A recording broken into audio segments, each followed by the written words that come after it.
사랑과 은혜가 많으신 하나님 아버지 감사합니다. 하나님께서 오늘도 우리를 통일선교 화요 기도의 자리에 불러주셨사오니 아버지의 그 은혜를 기억하는 자들 되게 하여 주시옵시고 이 시간도 우리와 함께 하시는 성령의 능력을 의지하고 우리에게 부어주시는 성령의 능력을 통하여 하나님 앞에 기도하는 자들 되게 하여 주시옵소서. 오직 하나님의 말씀을 듣기를 소망합니다. 그 말씀에 힘입게 하여 주시옵시고 그 말씀을 붙잡고 오늘도 기도하는 섬김과 또 순종의 자리가 될 수 있도록 주여 축복하여 주시옵소서. 감사하며 예수님의 이름으로 기도하옵나이다. 아멘. 할렐루야. 네, 오늘 하나님의 말씀은 창세기 18장입니다.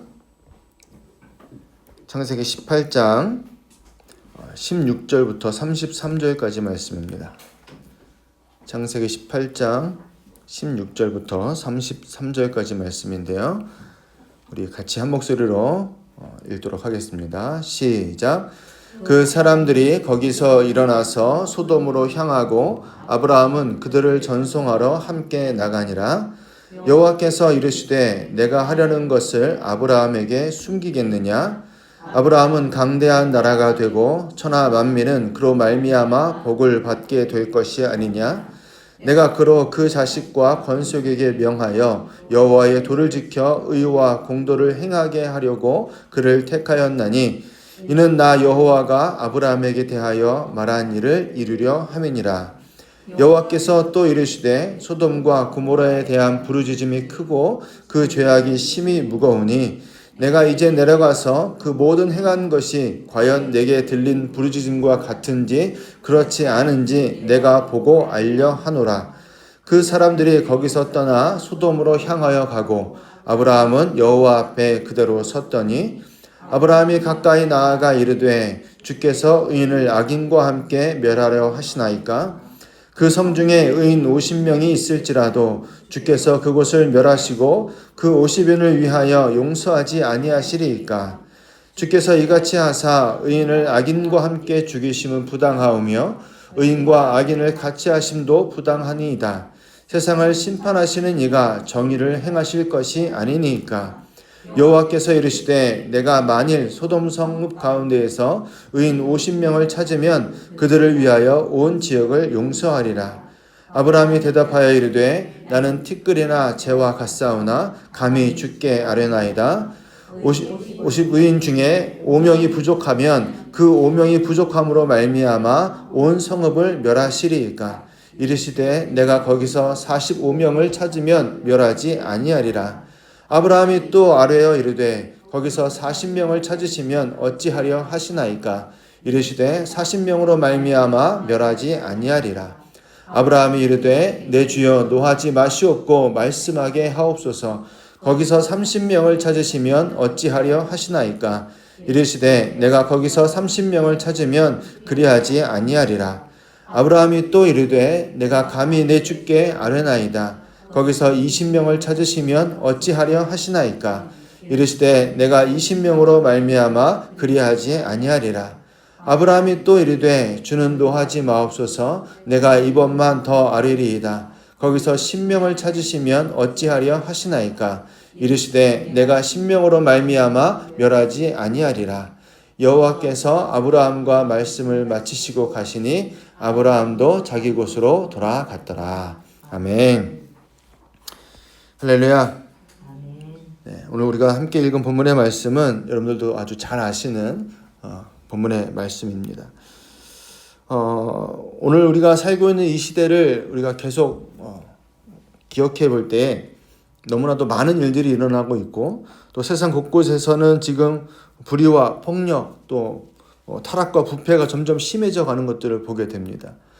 그래서 아침에 뉴스를 보면 전쟁 소식은 물론이거니와 또 우리 주변에서 일어나고 있는 수많은 살인도 일어나고 착취도 일어나고 너무나도 많은 일들, 정말 절망으로 가득한 뉴스들을 들을 수밖에 없는 현실들을 우리가 살아가고 있죠. 그러니까 이런 뉴스들을 우리가 들을 때마다 우리의 마음속에 이런 질문들이 좀 드는 것 같습니다. 하나님은 과연 오늘날 이 세상을 바라보실 때 어떤 마음이실까? 우리가 볼 때는 굉장히 답답하잖아요. 하나님은 과연 어떤 마음이실까? 그럼 하나님은 지금 과연 어디서 어떻게 일하고 계실까? 오늘 창세기 18장 본문을 묵상하면서 이 질문에 대한 대답들을 좀 찾게 되는 것 같습니다. 여러분, 우리가 잘 아시는 바와 같이 하나님은 죄를 보시고 침묵하시는 분이 아닙니다. 그죠? 하나님은 공의로우시고 세상의 악에 대해서 반드시 심판하시는 분으로 성경은 말씀하고 있죠. 그러나 동시에 하나님은 의인을 기억하시고 긍휼을 베푸시는 하나님이다. 그리고 중보자들의 기도, 그 간청에 귀를 기울이시는 분이심을 믿으시길 바랍니다. 오늘 그 이야기들을 본문의 말씀에 담고 있어요. 오늘 본문의 말씀은요, 인간의 죄악이 최고조에 이르렀다라고 할 수 있는 그 소돔과 고모라를 배경으로 지금 펼쳐지고 있는데, 하나님은 그 도시의 타락을 심판하시기로 작정하셨습니다. 그런데 한 사람, 이 아브라함은 그 하나님의 계획 앞에 담대히 나아가서 질문을 던져요. 하나님께. 뭐라고 질문합니까? 아브라함이 가까이 나아가서 뭐라고 얘기해? 주께서 의인을 악인과 함께 멸하시려나이까? 이렇게 묻습니다. 그러니까 이것은 단지 소돔과 고모라에 대한 어떤 질문이 아니라, 이 질문은 오늘날 우리가 이 세상을 바라보면서 던져야 되는 질문이다라고 저는 생각합니다. 우리가 하나님의 뜻을 구할 때 반드시 기억해야 될 질문 중에 하나다라고 저는 생각을 하는 거죠. 하나님이 오늘날 이 시대를 바라보면서 하나님이 정말로 그런 어떤 전쟁이나 어떤 심판의 일환으로 무언가를 행하셔서 그런 일들을 하신다고 했을 때, 하나님은 정말 의인들도 악인들과 함께 멸망시키려고 하시는 것일까? 그렇지 않다라고 지금 성경은 대답하고 있는 거죠. 근데 오늘 하나님은 이 중대한 심판의 계획을 아브라함에게 숨기지 않으시고 이렇게 말씀하세요. 17절 말씀에 여호와께서 이르시되 내가 하려는 것을 아브라함에게 숨기겠느냐, 이런 말씀을 하십니다. 그러니까 하나님은 아브라함을 단지 복의 근원으로, 복의 수혜자로 삼으신 것이 아니라 하나님의 뜻을 함께 나누고 그것을 감당하는 동역자로 부르고 계심을 우리는 볼 수 있는 거죠. 그리고 그 부르심의 자리에서 아브라함은 뭘 하느냐 하면 세상과 하나님 사이에서 중보자로 서서 그 믿음의 길을 걷기 시작하는 모습을 오늘 본문의 말씀을 통해서 우리가 보게 되는 겁니다. 그러니까 단순히 이 장면은요, 어떤 기도의 본보기를 넘어서서 하나님의 성품과 이 중보자의 정체성, 그리고 복음의 예표를 담고 있는 아주 놀라운 장면이다라고 생각하시면 좋을 것 같아요. 그래서 오늘 본문의 말씀을 통해서 오늘 하나님은 어떠한 분이신지, 그리고 아브라함은 어떠한 마음으로 또 하나님께 나아갔는지, 우리는 오늘 이 시대 속에서 우리에게 아브라함을 보여주시는 이유는 그럼 무엇인지를 한번 같이 찾아보려고 하는 것입니다. 오늘 본문의 말씀을 이렇게 시작하죠. 16절 말씀 같이 읽습니다. 시작. 그 사람들이 거기서 일어나 소돔으로 향하고 아브라함은 그들을 전송하러 함께 나가니라 그랬어요. 이 장면은 그냥 우리가 소설이나 영화를 생각해 본다면 앞선 장면들이 있었잖아요. 18장 시작할 때 3명의 사람이 와서 아브라함이 영접하고 그들에게 식사를 대접하고 사라가 잉태될 것에 대한 이야기들을 나누고 이제 그 다음 장면입니다. 그런데 이 사람들이 이제 이동을 한다라고 묘사를 하고 있는데요. 그 전환되는 장면 속에서 하나님이 이렇게 말씀하시는 거예요. 17절 말씀. 내가 하려는 것을 아브라함에게 숨기겠느냐? 이렇게 표현하시는 거죠. 그러니까 이 질문은요, 마치 하나님이 독백하듯이 지금 말씀하시는 장면처럼 보여져요. 그래서 17절부터 19절까지 이어지는 말씀은 하나님의 성품을 우리에게 살짝 보여주고 있는데, 하나님은 자신이 선택한 자들과 자신의 계획을 나누기를 원하시는 분임을 지금 알려주고 계시는 거죠. 그러니까 하나님은 자신이 선택한 그 아브라함에게 지금 자신의 계획들을 알려주는 그 일을 서슴없이 하고 있음을 우리에게 보여주고 있는데, 지금 인간 그 소돔이라는 땅을 심판하시겠다라는 계획을 가지고 계시면서 이제 그 계획에 아브라함이라는 사람을 동참시키는 그런 장면으로 오늘 말씀을 주고 있습니다. 그래서 하나님은 늘 성경을 통해서 뭘 말씀하고 계시냐 하면 이 모든 하나님의 계획 가운데 누가 있기를 원하세요? 하나님의 사람들이 함께 있기를 원하신다라는 사실들을 끊임없이 말씀하고 있다는 사실입니다. 예레미야 33장에도 그래서 이런 말씀이 있어요. 우리가 너무 잘 아는 말씀이죠. 너는 내게 부르짖으라 내가 내게 응답하겠고 내가 알지 못하는 크고 은밀한 일을 뭐한다? 내게 보일 것이다. 이렇게 말씀하셨어요. 그러니까 하나님은 우리에게 계속 뭘 하고 싶으시냐 하면 하나님의 감추어진 그 일들을 알려주고 싶어 하신다라는 것을 우리는 알 수 있는 거죠. 그 사람들에게, 하나님의 뜻에 동참하는 사람들에게, 자신의 뜻에 응답하면서 살아가는 사람들에게 당신의 계획을 알려주시겠다라고 끊임없이 지금 말씀하고 계시다라는 거죠. 아모스 3장에도 이런 말씀이 있습니다. 주 여호와께서는 자기의 비밀을 그 종 선지자들에게 보이지 아니하시고는 결코 행하심이 없으시리라 그랬어요. 그러니까 이런 느낌인 거예요. 내가 하려고 하는 이 일을 아브라함에게 내가 숨길 이유가 없지. 이렇게 말씀하고 계시는 거예요. 그러면 우리는 왜? 라는 질문을 던지게 되는 거죠. 왜 아브라함에게 하나님은 이 일들을 알게 하려고 하시는가? 그 이유는 18절과 19절에 나오는데 같이 한번 읽겠습니다. 시작. 아브라함은 강대한 나라가 되고 천하 만민은 그로 말미암아 복을 받게 될 것이 아니냐 그랬어요. 보세요. 하나님의 뜻은 언제나 아브라함을 통해서 먼저 시작을 하긴 하셨지만 아브라함에게 복을 주실 때도 어디를 향해 있었어요? 열방을 향해 있었다라고 말씀을 드렸습니다. 근데 그 아브라함께 약속하신 그 언약은 아브라함 개인을 축복하는 것으로 끝나는 것이 아니라 세상을 위한 복의 통로로 아브라함을 부르셨음을 지금 말씀해 주고 계셨던 거죠. 그게 창세기 12장 말씀이지 않습니까? 그리고 그 말씀을 지금 18절에서 지금 하시면서 19절에 이렇게 말합니다. 같이 읽습니다. 시작. 내가 그로 그 자식과 권속에게 명하여 여호와의 도를 지켜 의와 공도를 행하게 하려고 그를 택하였나니 이는 나 여호와가 아브라함에게 대하여 말한 일을 이루려 함이니라 그랬어요. 그리고 지금 뭐라고 말씀하시냐면 하나님이 아브라함의 자손이 여호와의 도를 지켜서 즉 하나님의 길을 지켜야 되는데 그게 뭐예요? 의와 공도를 행하게 하려고 그를 택했다 이렇게 말씀하세요. 이해되시죠 여러분? 지금 아브라함을 택하셨어요. 12장에 택하셨는데 왜 그를 택했느냐 하면 그를 통해서 그 자식들한테 뭘 하고 싶으시냐 하면 여호와의 도를 가르쳐 줄 거고 그 여호와의 도를 가르쳐서 의와 공도를 행하게 하려고 그를 선택했다 이렇게 말씀하시는 거예요. 그리고 뒤에 나오는 표현이 있어요. 이는 우리나라 말로는 이는이라고 번역되어 있는데 왜냐하면 이런 뜻이에요. 왜냐하면 나 여호와가 아브라함에게 대하여 말한 일을 이루려 하심이라. 그게 뭐야? 아브라함에게 대하여 말한 일이 뭐죠? 너를 통해서 모든 민족이 복을 받게 하겠다라고 하는 그 일을 이루려 함이니라 이렇게 말씀하시는 거예요. 그러니까 지금 이 여호와의 도를 지키는 아브라함의 자식들을 통해서 하나님의 의와 공도를 행함을 통해 뭘 이루시겠다라는 거예요. 모든 열방이 복받게 하는 일을 하시겠다라고 말씀하시는 거예요. 그러니 여러분 잘 기억하셔야 됩니다. 모든 열방이 복을 받는 비결은 뭐예요? 우리가 의와 공도로 행하는 거예요. 이해되시죠, 여러분? 어려운 게 아니에요. 여러분 여기서 우리가 잠깐 기억해야 될 것은 여호와의 길을 설명하면서 의와 공도라고 말씀하셨는데 이 의라는 개념은 히브리적 개념으로 볼 때 하나님과의 바른 관계를 바탕으로 이웃과의 바르게 사는 삶을 뜻하는 단어입니다. 그래서 특별히 약자와 고통받는 자를 돌보며 공감과 자비로 대하는 삶을 일컬을 때 이 의라는 단어를 쓰는 거예요. 그래서 하나님이 율법을 주셨을 때 그 안에 다 뭐가 들어가 있어요? 이런 내용들이 다 들어가 있는 거예요.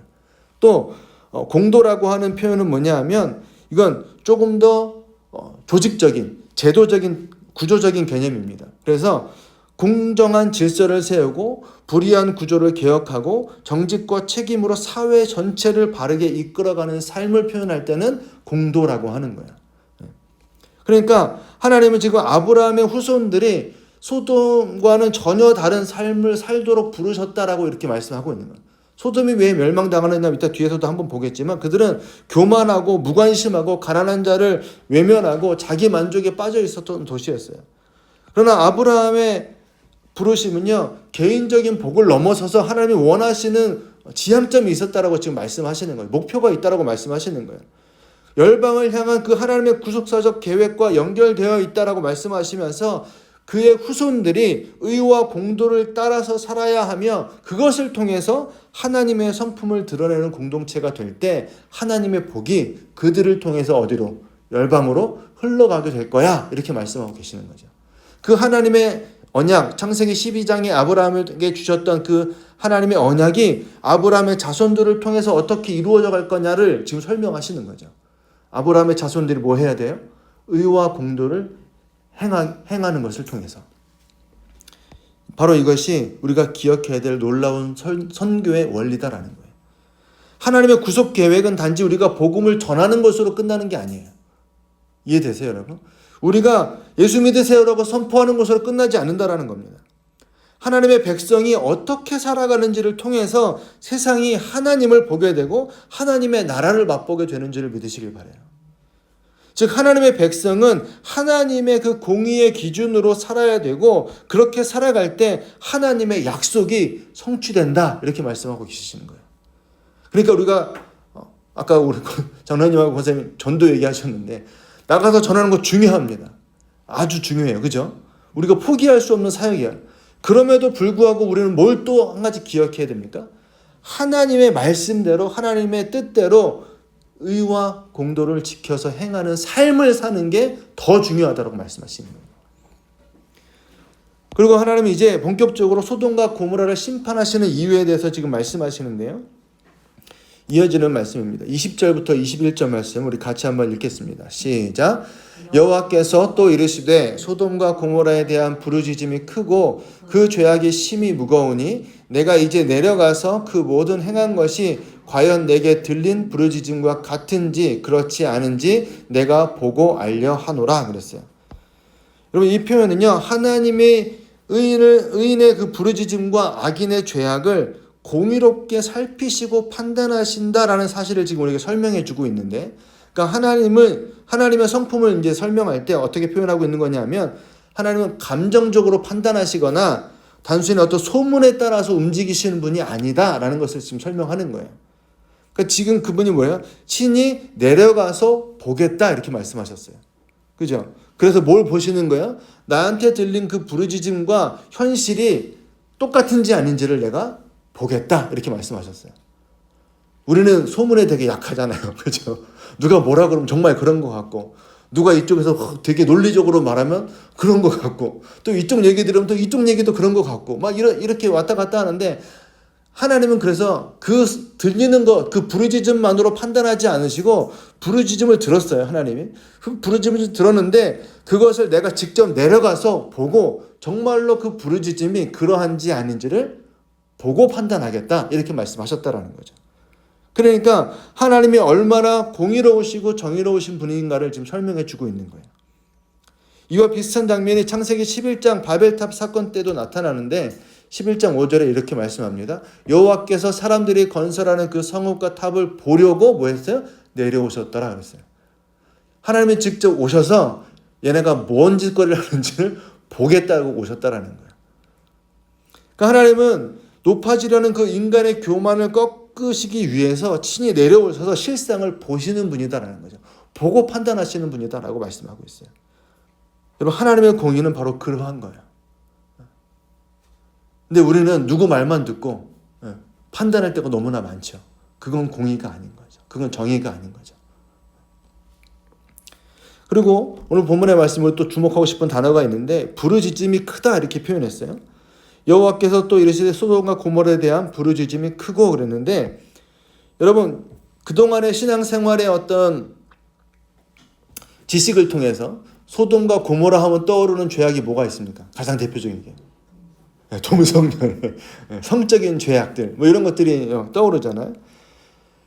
근데 이 소돔과 고모라의 죄악은 그것뿐만이 아니라 성경에 그것을 포함해서 더 넓고 구조적인 죄악들을 부류를 이제 설명하는데, 에스겔서에 보면 이 설명이 나옵니다. 에스겔 16장 49절부터 50절 말씀인데요. 같이 한번 읽겠습니다. 시작.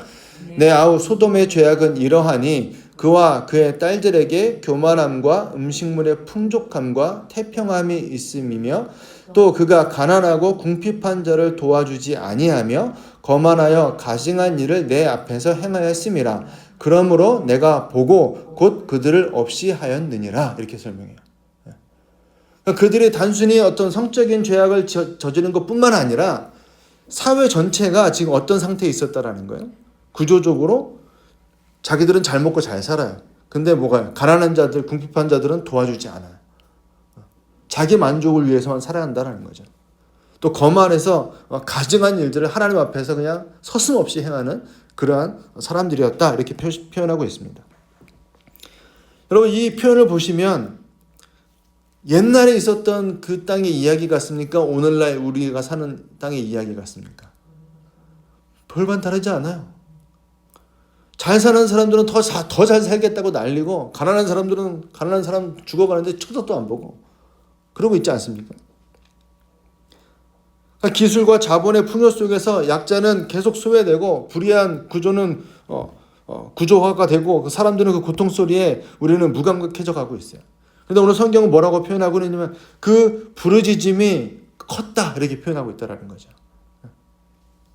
그 억압받는 자들의 찢어지는 고통과 그 하늘을 향한 그 절실한 외침을 하나님이 들으시고 그것이 실상이 그러한가 보려고 내려오셨다라는 거죠. 여러분, 바로 그 부르짖음이 들려오는 곳, 그곳이 하나님의 선교가 시작되는 자리임을 믿으시길 바랍니다. 하나님은 그곳에 오시는 거예요. 그곳에 오셔서 실상을 보시는 겁니다. 그러니까 하나님의 심판은요, 단순히 어떤 도덕적인 타락뿐만 아니라 사회적인 불의에 대한 응답으로 지금 나타나고 있는 거예요. 그리고 하나님은 억압받는 자들의 고통이 하늘을 향해 부르짖고 있으며 하나님은 그 절규를 외면하지 않으시는 분이다라는 것들을 우리에게 지금 보여주고 있는 거죠. 이런 상황 가운데 하나님께서는 아브라함에게 소돔의 죄악을 심판하시겠다라고 말씀하시는 장면을 오늘 창세기 18장에서 보여주고 있는 거예요.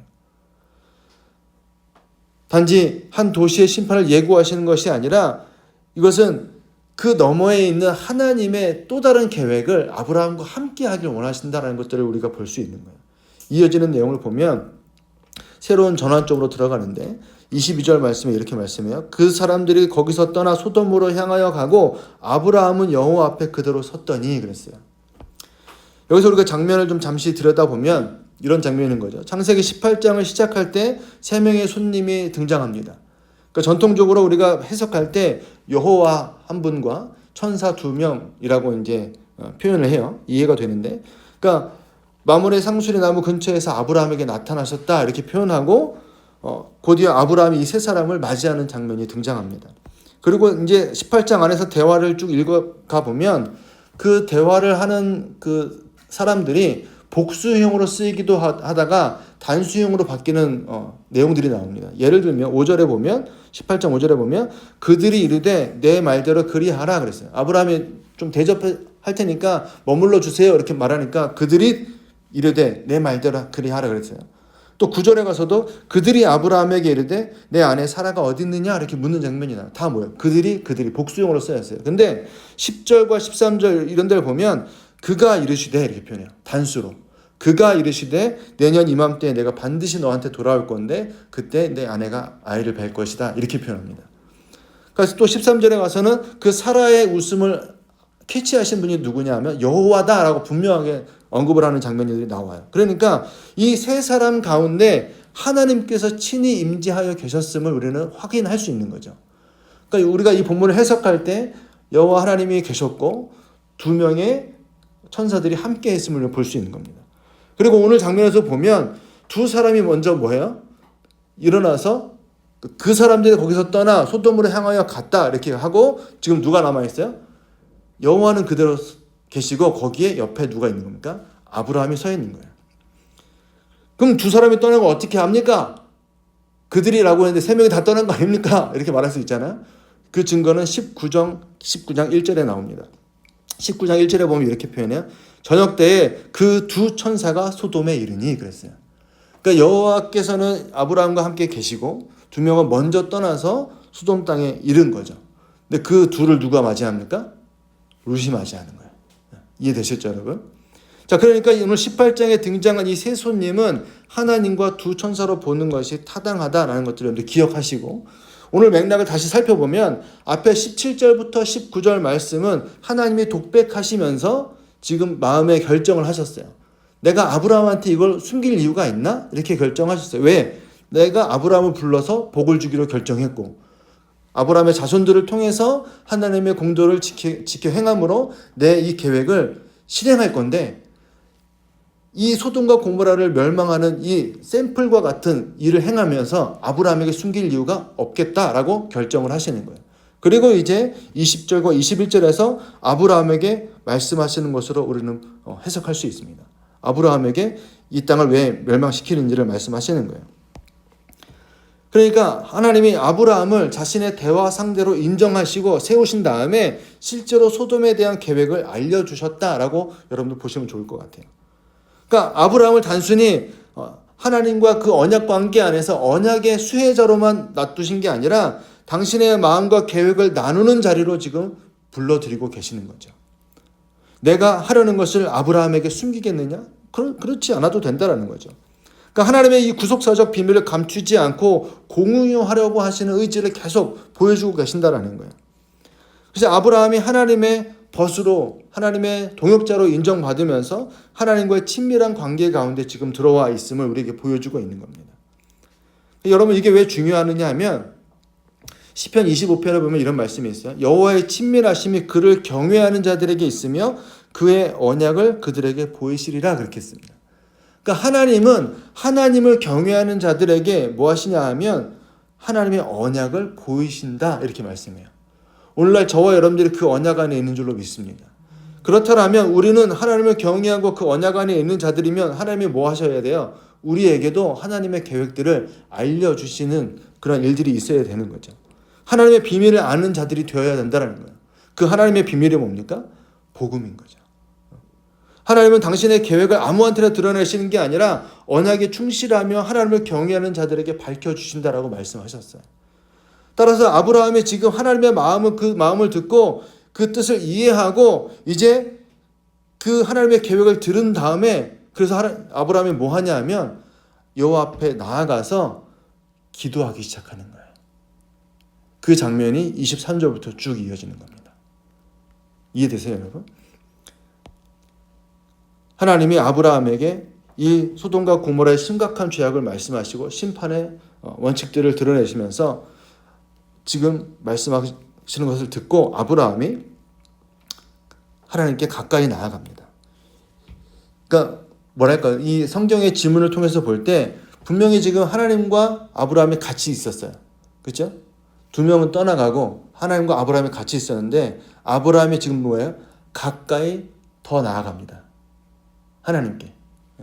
이 장면이 되게 중요하다고 생각하는데 왜 그러냐 하면 이 가까이 나아간다라고 하는 것은 사실 이스라엘의 어떤 그 제사 개념에서 봤을 때 하나님이 성막을 통해서 구분하셨잖아요. 이스라엘 백성들이 함부로 들어오지 못하도록. 그리고 누구만 들어갈 수 있어요? 지성소 안에는 제사장만 들어갈 수 있어요. 그죠? 그러니까 제사장만 들어갈 수 있었다는 것은 제사장은 뭐 할 수 있는 사람이에요? 하나님께 한 걸음 더 가까이 갈 수 있는 사람이었다라는 것을 의미해요. 지금 아브라함이 그 역할을 지금 하고 있는 걸 보여주는 거예요. 하나님께 뭐예요? 더 가까이 가요. 그래서 거기서 뭘 합니까? 소돔과 고모라를 대신해서 기도하는 장면이 지금 나오고 있는 거예요.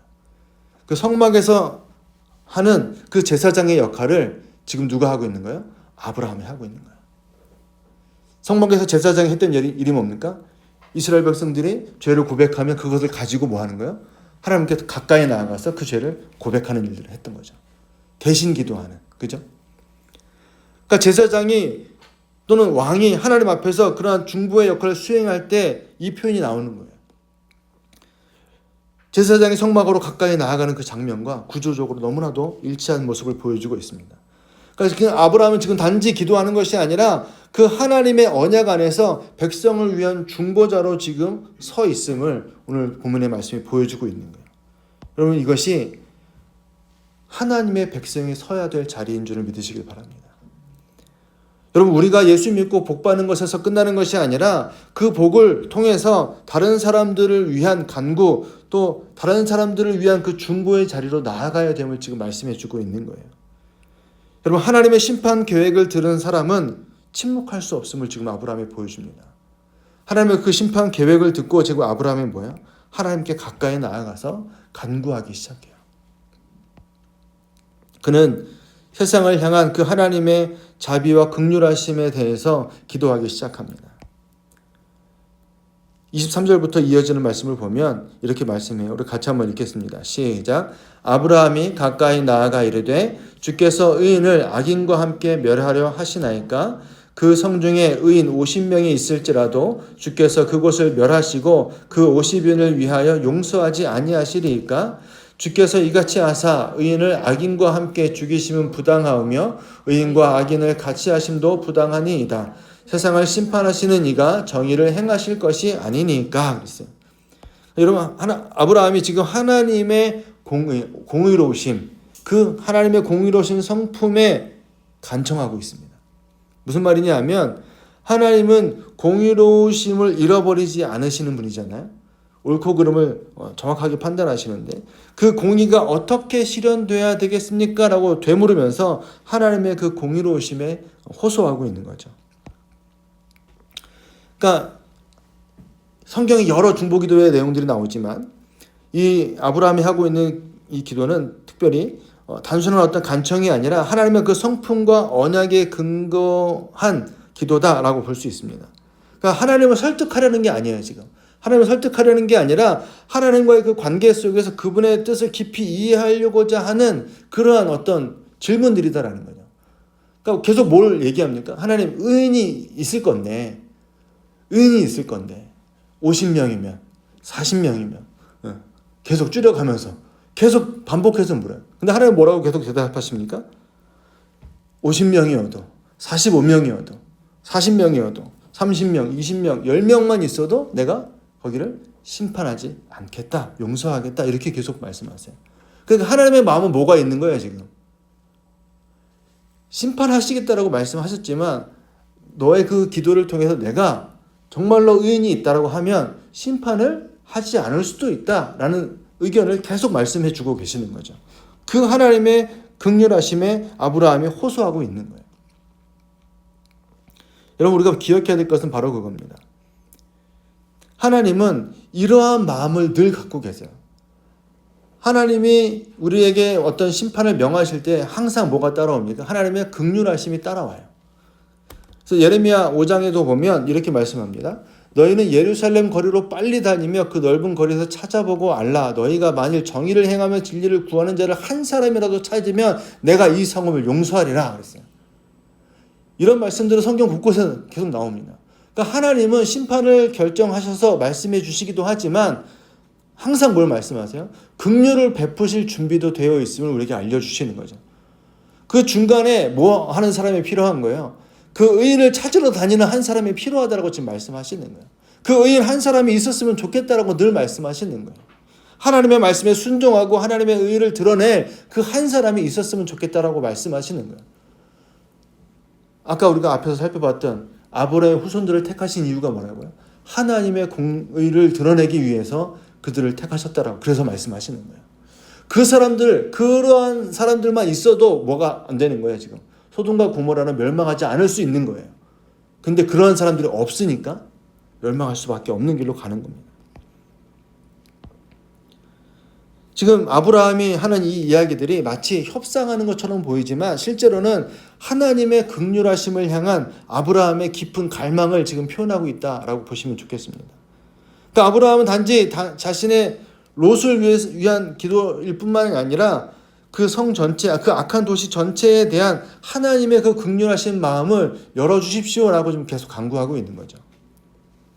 하나님 계속 뭐라고 말씀하셨어요? 그래, 내가 용서하마. 10명만 있어도 내가 그 땅을 멸하지 않겠다. 이렇게 말씀하세요. 여러분, 하나님이 얼마나 긍휼이 많으신 분인가를 호세아서에 보면 이렇게 표현하고 있습니다. 우리 같이 읽을게요. 시작. 에브라임이여 내가 어찌 너를 놓겠느냐. 이스라엘이여 내가 어찌 너를 버리겠느냐. 내가 어찌 너를 아드마같이 놓겠느냐. 어찌 너를 스보임같이 두겠느냐. 내 마음이 내 속에서 돌이키어 나의 긍휼이 온전히 불붙듯 하도다. 내가 나의 맹렬한 진노를 나타내지 아니하며 내가 다시는 에브라임을 멸하지 아니하리니 이는 내가 하나님이요 사람이 아님이라. 내 가운데 있는 거룩한 이니 진노함으로 내게 임하지 아니하리라 그랬어요. 아멘. 그럼 하나님이 지금 어떠한 분이라고? 마음속에 뭐가 불붙었다고요? 긍휼이 불붙이 가득하신 분이라고 표현했어요. 난 이렇게 긍휼함이 많은 존재이니까 너희들이 내 긍휼함에 대해서 호소를 하면 나는 뭐 하겠다는 거야? 멸망시키지 않을 거야. 그럴 수 있어. 난 얼마든지 바꿀 수 있어라고 강력하게 지금 말씀해 주고 계시는 거예요. 여러분 이 하나님을 기억하시길 바랍니다. 하나님은 심판 중에도 긍휼을 잊지 않으시는 분이심을 믿으시길 바라요. 그러니까 하나님은 공의의 하나님이시지만 그 공의 안에 하나님의 긍휼이 함께 작동하고 있음을 우리는 기억해야 되는 거예요. 아, 망했네. 끝. 이게 아니에요. 그 망했다라고 느끼는 순간에 우리는 그래서 뭐 해야 되는 거야? 기도해야 되는 거야. 하나님 앞에 그 긍휼하심 앞에 나아가야 된다는 거죠. 오늘 아브라함의 기도는 그래서 이 중보의 모델일 뿐만 아니라 그 아브라함 한 사람이 하나님 앞에서 드리는 하나님의 성품에 대한 믿음의 고백이기도 한 겁니다. 그 하나님의 성품에 아브라함이 호소하고 있는 거예요. 그런데 안타깝게도 오늘 본문의 말씀은 어떻게 끝납니까? 여호와께서 아브라함과 말씀을 마치시고 가시니 아브라함도 자기 곳으로 돌아갔더라 하고 뭐 결론이 안 났어요. 그죠? 일단은 어디까지 된 거예요? 그래 10명만 있어도 내가 용서하마 이렇게 하고 대화가 끝났습니다. 저는 궁금했어요. 왜 한 명까지 안 갔을까? 아브라함이. 그냥 쉽게 생각해 봤을 때 거기 누가 살고 있습니까? 룻의 가족들이 살고 있잖아요. 그러니까 최소한 10명은 되지 않을까라고 아브라함이 생각하지 않았을까?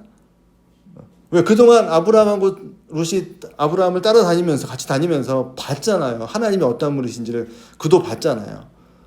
근데 이제 어떤 개인적인 욕심이 좀 올라와서 좋은 땅으로 간답시고 갔는데 잘 살 것처럼 갔지만 어떻게 됩니까? 악이 같은 땅으로 갔단 말이죠. 그럼에도 불구하고 아브라함의 마음속에는 아마 그 생각이 있지 않았을까요? 그래도 롯은 믿음을 지키며 살고 있지 않을까? 라고 생각했을 수도 있을 것 같아요. 성경은 안 나오지만 그냥 제 생각이에요.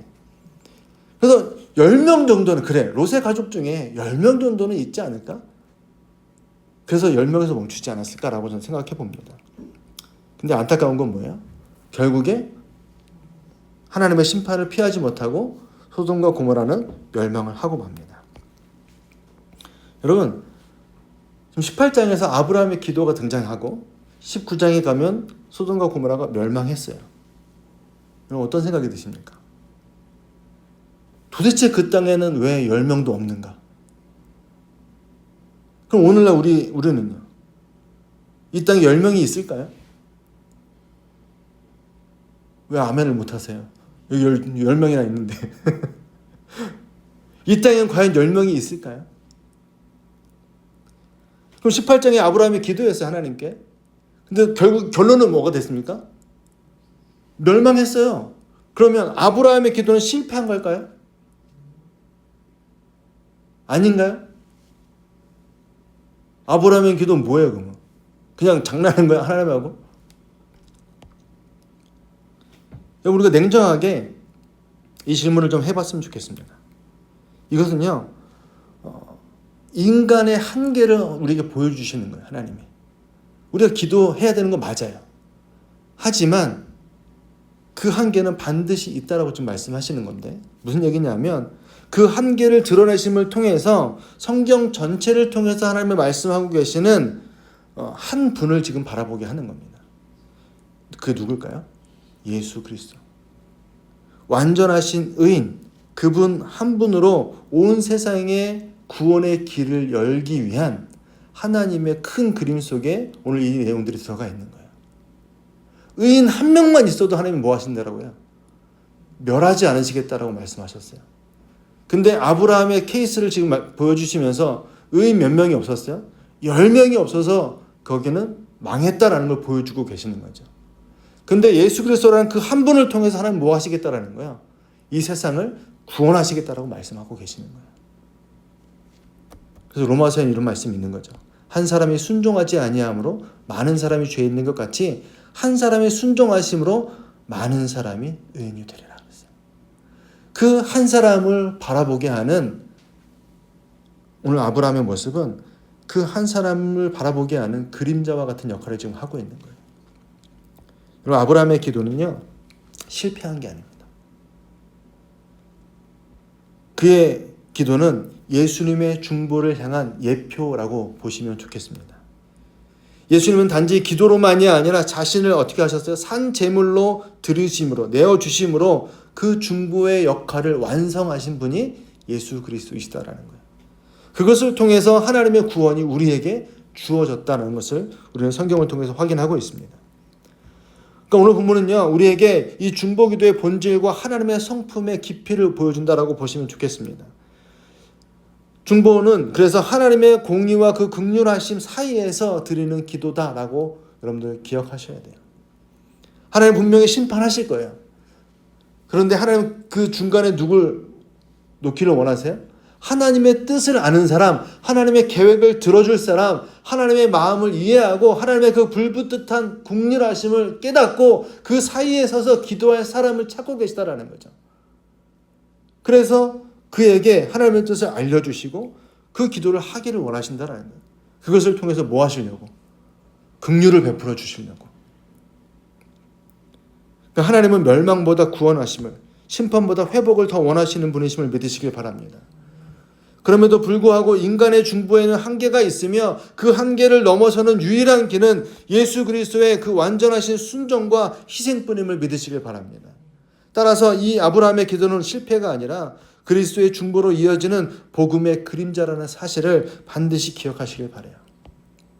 여러분, 오늘 우리는 이 아브라함이 하나님 앞에 섰던 그 자리에 서 있습니다.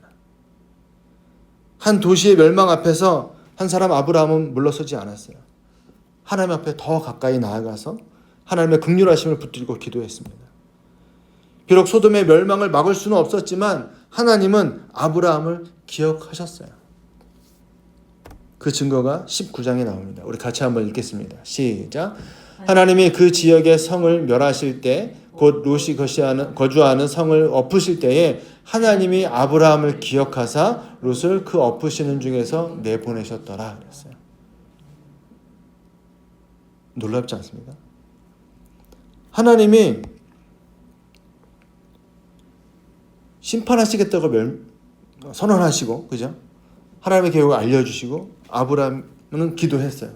근데 결국에는 10명을 찾지 못했어요. 그런데 하나님은 너무나도 긍휼이 많으신 분이어서 그 아브라함의 기도를 기억하시는 거죠. 아브라함을 기억해서 뭐 하셨다고요? 롯을 살려주셨다 이렇게 말씀해요. 그러니 우리의 기도가 헛될 수 있을까 없을까요? 헛될 리가 없는 거예요.